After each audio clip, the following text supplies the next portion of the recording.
This poem is about Liverpool, actually. I'm going to start off with the poem. And Liverpool's turning very much into kind of Superman's metropolis. If you look at the Liverpool skyline, it used to be this kind of well, not that many years ago, a few years ago, it used to be this kind of like group of buildings that look like a group of lads huddling together just to be like a group of lads.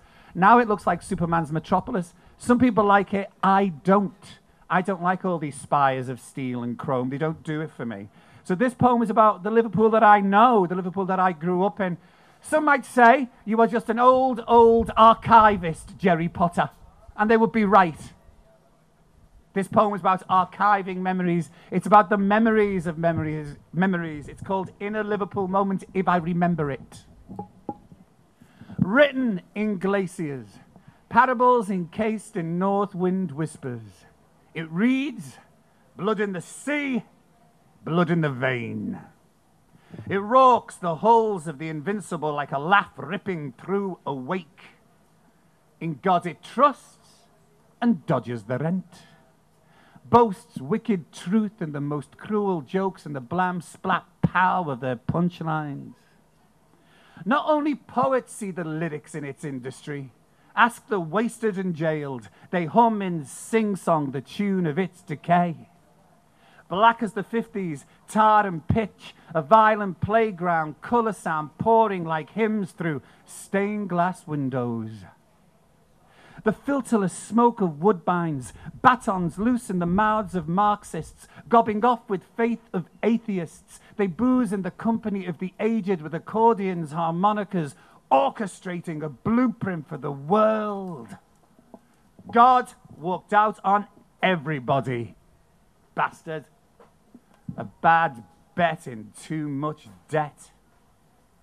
It had too many widows and lilies, too many drunks alone after marriage, and more than enough circle games. Its froth, the suds of my mother's wash-house stories, worried knuckles tap the Morse code of her grief. She's still kind of alive in Liverpool with the son she buried and scolded. The brick of football beats, boom, boom, boom, boom, boom, boom. The thump of dead scallies never giving up the ghost. I remember the arrogance of working men, vivid and derelict, torched as its warehouses, dancing as its discotheques. Judy Garland pissed in the Grafton, and Pat Phoenix wore the crown. It holds the desolate in a state of disgrace, canonizes fist-raging men.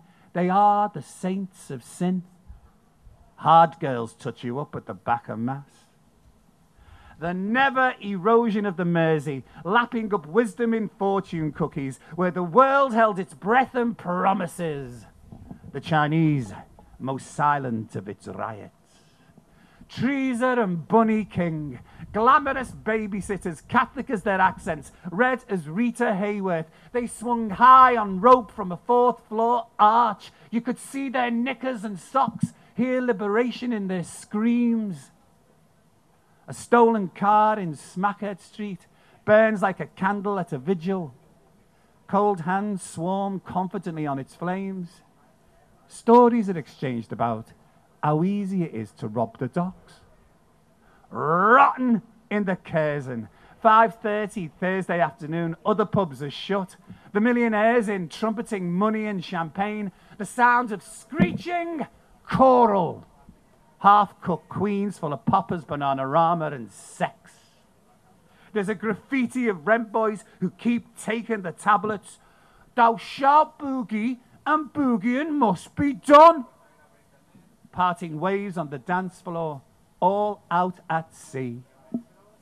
And the buildings of this city have such wide heads and shoulders. Shadows cast a dark embrace. Giant bouncers huddle in concrete, protecting the innocent of the guilty. Don't I say it? Does it die? Does the majesty of the underclass lie wriggling like a fish out of water, like a fishwife out of bread? Thank you.